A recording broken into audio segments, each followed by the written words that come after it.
Bonjour à tous. Donc aujourd'hui, cette vidéo aura pour thème l'épigénétique. Depuis quelque temps, je vous en parle. Et l'épigénétique, qui est donc une nouvelle discipline, en tout cas qui est une discipline qui est en pleine expansion, me permet aujourd'hui, de par mes nombreuses relectures au sujet de cet homme, de vous donner des éléments de compréhension de ce que nous sommes. Pour ceux qui suivent la chaîne, je suis un écrivain et j'essaye d'expliquer le comportement d'un... En tout cas, j'essaye d'expliquer dans le détail le cheminement de cet homme, que ce soit de son enfance jusqu'à l'âge adulte.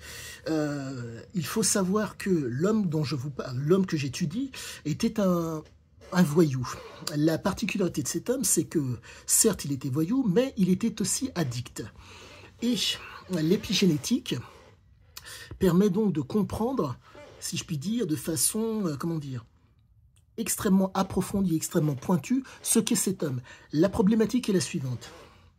L'ouvrage en question a à peu de choses près 40 ans d'âge. La problématique, c'est que je n'ai pas le corps de cet homme, mais j'ai des faisceaux d'informations qui me permettent de donner du relief à cet homme. Là, derrière vous, il y a donc l'anatomie des drogues.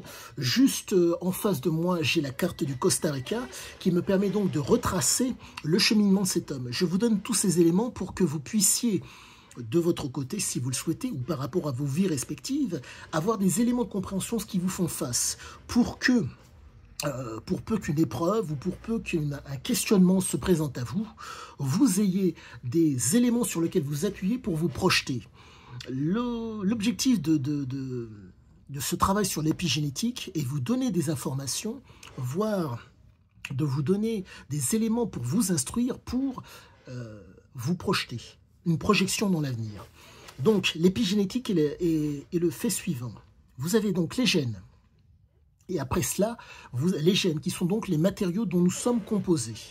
Ces matériaux font qu'à la suite, vous avez l'épigénétique. L'épigénétique, c'est l'inné et l'acquis. Plus exactement, ça va agir plutôt sur l'acquis. L'inné, vos parents vous transmettent leurs gènes. Et dans ces gènes, vous avez donc des gènes qui sont actives, d'autres qui ne sont pas actives, et d'autres qui sont latentes. Et la particularité, c'est que l'épigénétique est le fait d'une interaction. Il s'avère que cette interaction se fait par le biais de comportements et par le biais d'un environnement. Imaginons que vous soyez dans un endroit où, bref, vous êtes en France. Les saisons sont les suivantes, printemps, automne, hiver. Elles amènent une conduite mentale ainsi qu'un comportement pour pouvoir traverser ces différentes saisons. Et vous avez aussi la nourriture, qui est donc dans l'environnement. Et donc, dans cet environnement, vous avez des environnements, si je puis dire, où il y a des hostilités, parce que chômage, peut-être, entre guillemets, arrivée de mœurs et d'approches complètement différentes, déstructuration de la cellule familiale parce qu'il y a, pardonnez-moi, un licenciement et autres. L'environnement joue sur le comportement. Donc, pour reprendre la phrase, « the land and the people ». Le pays avant les gens, l'environnement avant les gens, l'environnement qui a une influence sur le comportement des gens et qui fait que l'épigénétique fait que ça joue sur ce qu'on appelle la vigilance. Pour faire simple, une situation dite stressante permet d'être vigilant ou pas. Exemple, vous avez besoin pour vous réveiller. Il faut un certain niveau de vigilance pour que vous soyez alerte, pour que votre cerveau, votre préfrontal soit actif pour vous permettre de commencer votre journée. Ou pas. S'il n'y a pas ce niveau d'activation, vous ne pouvez pas, entre guillemets, vaquer à vos occupations. Niveau de vigilance requis. Donc ce niveau de vigilance requis va être fonction de vos acquis, de votre comportement dans l'environnement. En un mot, si vous avez un réveil, ce réveil, vous allez le mettre à sonner à plusieurs reprises. Donc, ceci, c'est, si je puis dire, ça va être acquis. Ce n'est pas de l'inné. Donc, ça va être une construction. Il faut comprendre que l'épigénétique intervient, si je puis dire, après la naissance. la génétique et l'épigénétique. La génétique, elle est transmise par les parents, c'est l'inné. À la suite de ça, quand on vient dans un environnement et des comportements, quels qu'ils soient, ça va agir sur votre génétique. Et donc là, pardonnez-moi, cet acquis va faire en sorte que vous allez être, si je puis dire, plus apte, moins apte. En tout cas, nous ne parlons pas d'aptitude, quoique pas d'aptitude, mais si vous voulez, vous allez pouvoir être sensible ou pas sensible. À cause, certes, des gènes, mais aussi à cause de l'environnement. Imaginons que vous soyez dans un milieu agressif.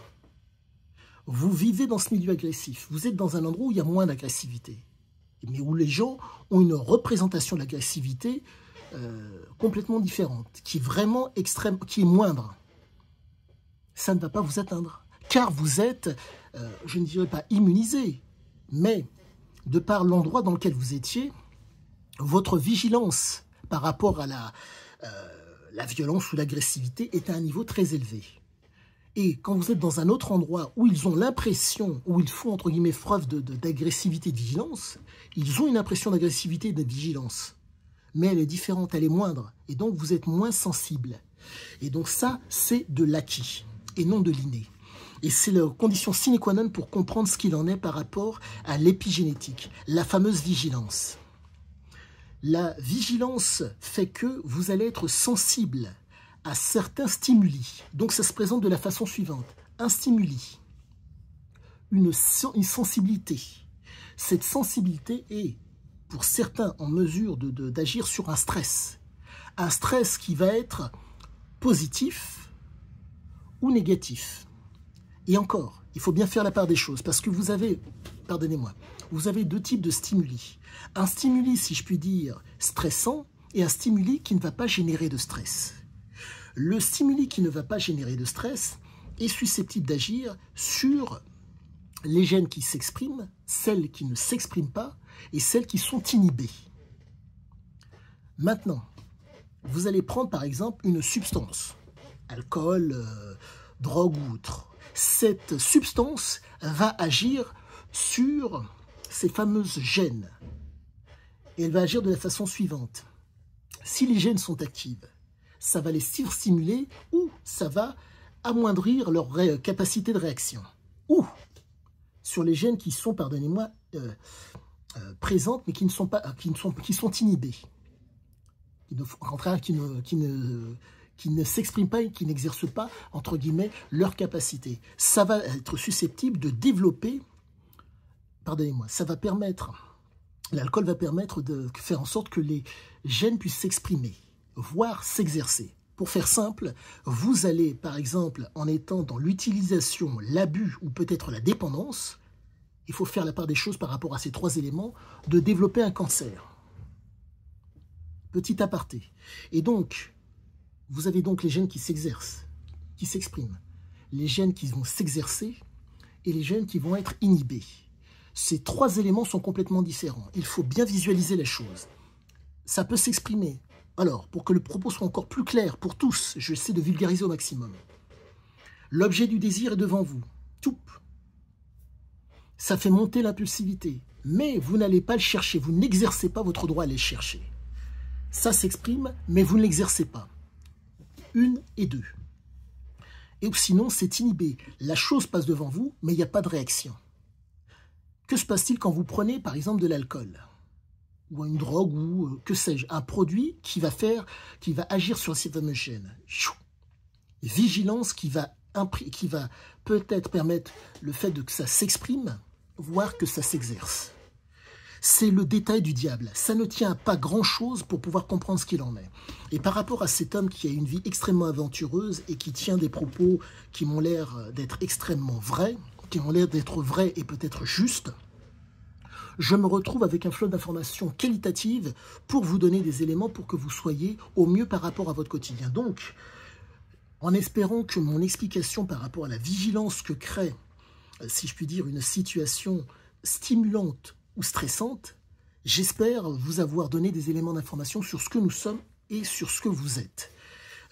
Si vous avez la moindre question, n'hésitez pas. Sachez que je me fais un plaisir de répondre à tous.